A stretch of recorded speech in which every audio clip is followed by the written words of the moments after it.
Ils ont formé un duo emblématique de télévision.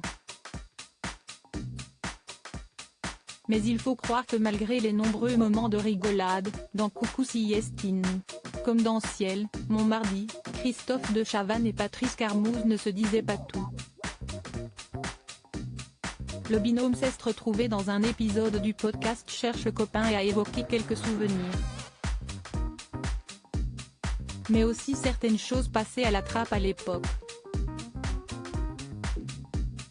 Je déteste parler de ces trucs.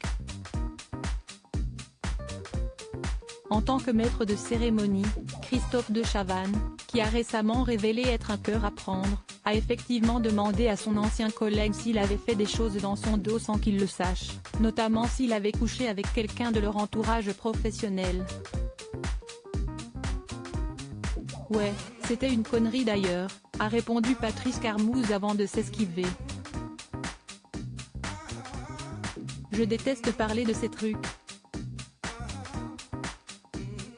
C'était pas. Je suis assez secret. En creusant le sujet, son hôte n'aura pas obtenu beaucoup d'informations. Si ce n'est qu'il s'agit d'une demoiselle ayant fait partie de l'équipe de Coyote, société de production de Christophe de Chavannes. Papa de la ravissante Ninon, Christophe de Chavannes a fondé sa société de production en 1989 avec Fabrice Bonanno. D'abord nommé Procès.d, l'organisme a finalement été rebaptisé Coyote. C'est à l'aide de cette structure que l'animateur produit tous ses programmes, notamment Une famille en or mais aussi Bienvenue chez nous ou Combien ça coûte, présenté par Jean-Pierre Pernaut. Quant à Patrice Carmouze, si on le voit moins à la télévision, il n'a pas lâché, pour autant, sa passion pour le petit écran. Que devient Patrice Carmouze? Patrice Carmouze a récemment travaillé sur un documentaire.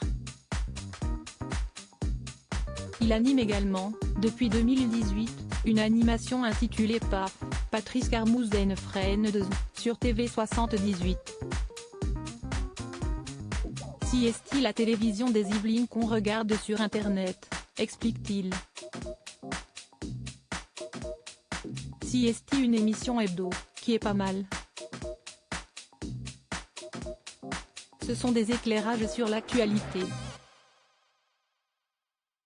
La dernière c'était sur les difficultés que vous allez rencontrer, les entreprises et les collectivités locales, dans les mois qui viennent à cause du prix de l'énergie.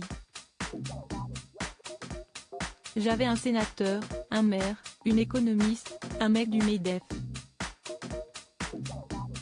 Je pense que les télés locales peuvent être un facteur de la démocratie.